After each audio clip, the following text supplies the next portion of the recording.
俄罗斯深度游后，所有人问我莫斯科到底该怎么玩。接下来这个保姆级的攻略将从食住行花费与您分享。由于篇幅较长，我将拆解成5日的日记与您分享。关于俄罗斯的旅行、俄罗斯的相关的东西，您想了解的话，可以私信或者评论区与我交流。这是第2天的日记。第2天，莫斯科纬度比较高，基本上4点多天就开始亮了。如果有时差失眠的情况，可以早起沿着莫斯科河跑步，这也是一个不错的选择。不过我没有这么选择啊。第2天一早，我们去克里姆林宫参观。克里姆林宫其实是一个建筑群，它有博物馆，也就是它的军械库，有普京的办公区，有教堂群，还有一个相对比较大的花园。所以我看旅游团说1.5小时逛完克里姆宫，那完全就是走马观花中的走马观花。克里姆林宫我建议您稍微早点去，因为这必定是俄罗斯非常著名的一个景点，所以光买票你就要排队有个20分钟，所以早点去，先把票买了，然后可以去吃个早点。克里姆林宫的整体参观是10点才开始，而且您赶着第一波，其实人会比较少。我看很多人其实就坐在克里姆林宫外面的长凳上静静的等候。俄罗斯人的休闲感其实还是挺明显的。另外有人问我说，俄罗斯到底安不安全？我们就在克里姆林宫外边，后面就是克里姆林宫整个它这个博物馆的入口。我觉得从我现在在这3天的感觉，这边其实还是挺安全的，没有感觉到什么战争的迹象，而且整个的就是你看它的旅游啊，就是本国国内的人员流动还是挺多的。说现在战争，国际对它封锁，到底对它生活有什么影响吗？从我们的生活体验来说，很不方便。就所有的结账，你不能刷任何卡，然后不能用 Visa、用 Master、用银联，同时呢，就各种社交软件你也用不了，包括我们用谷歌地图，然后用苹果地图，它只能显示一个大概，所有公交系统你都没法去通过地图去做判断，这个也是很不方便的。很多社交软件你也用不了，你也看不到一些国际的大家在这边的留言啊，然后一些人反馈，其实这个对人民生活确实很不方便。分享完毕，我们正式浏览克里姆林宫。可能是因为现在之前出过事儿，现在去克里姆林宫博物馆查的倍儿严，里外所有都脱，然后所有电子，然后还上下身扫。我觉得这个比之前的安检要严很多。进来之后，第一个参观点是军械库，一个非常小的馆，里面藏着俄罗斯的很多经典的收藏品。但是这里不能录像，所以就没有更多视频会议分享了。出了军械库，左手边就是普京的办公场所，而右手边就是红场的外墙。你可以在这里俯瞰莫斯科河以及远处的建筑。沿途的这种欣赏和景色，可能对于我来说有更多的满足感。继续往前走，就是俄罗斯最著名的红场内的教堂群，而在这之前，它还有一个花园，我们就在这里吃了顿早点。教堂群都是数百年甚至1000年的东正教的教堂，包括12圣徒教堂、圣母升天大教堂、天使报喜大教堂、弥撒罗尔教堂，还有伊凡大钟以及一个炮王。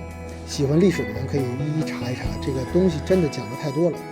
对于我来说就感觉一般吧，所以我们就快速略过。这里需要特别说明的是，在俄罗斯红场边上那个最有名的7棵洋松的教堂，它是在克里姆宫的另外一侧，所以您需要绕一大圈，在这边才可以看到。从克里姆林宫出来，我们又绕到红场外面看了一下无名烈士墓。它是有一个简单的仪式，这个旅游团其实都会到的，我们也不能错过，贼不走空吧。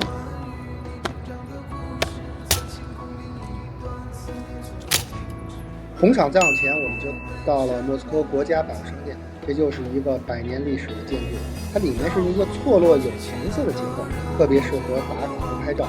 购物嘛，这些国际大牌其实都已经搬离了俄罗斯。俄罗斯本土品牌呢，我们又缺少了解，但这里的就餐真的吃饭的地方非常多，各种档次的。我们选择了一家排队人比较多的。味道上呢并不见得好，但是绝对俄罗斯，我觉得您还是可以试一试。人均60-70块钱。吃过午饭之后，我们去了扎里亚吉耶公园。这个公园其实是顺着人流就能到，这是一个偌大的公园，而且特别能感受到俄罗斯本地人的休闲和那种闲散的状态。公园里面有一个偌大的广场，一层层的台阶坐满了俄罗斯的本地人，他们或者是在这里拍照，或者在这里闲聊，或者是拿一杯咖啡就坐在这里待上一下午。我觉得这才是感受本地人最好的方式。台阶对面的莫斯科河和它远处的建筑也是很俄罗斯化的，在这里坐一坐，真的还是很舒服。我建议你可以提留1个小时。接下来就到了晚上，我们来到了莫斯科城西莫斯科7姐妹之一的乌克兰酒店旁边的码头，在这里登船泛游莫斯科河。这是我在整个莫斯科旅程中最有惊喜的一段旅程。莫斯科河两岸几乎囊括了莫斯科所有的知名景点，莫斯科的外交部、国防部、彼得大帝像、红场、救世主教堂等等。他们在游船上又是另外一番景象，让你可以感受到。游船还有晚餐供应，环境很好，价格也不算贵。我们6个人点了瓶酒，一共花了差不多600元。这里需要说明的是，我们是在5月初去的莫斯科，水面上晚上还是很凉的，户外需要穿上羽绒服。或许也正是因为此吧，在一些时候甚至让我有一种独享游船的感觉。另外，码头旁的乌克兰饭店作为莫斯科7姐妹之一，也非常值得去感受下。一进门一直往里走，有一个超大的1977年莫斯科的模型，你可以带上现场提供的耳机，在声光电的推演下，大概7分钟的时间，带你去快速了解一下莫斯科的历史。这个体验是非常值得的，而且是免费的。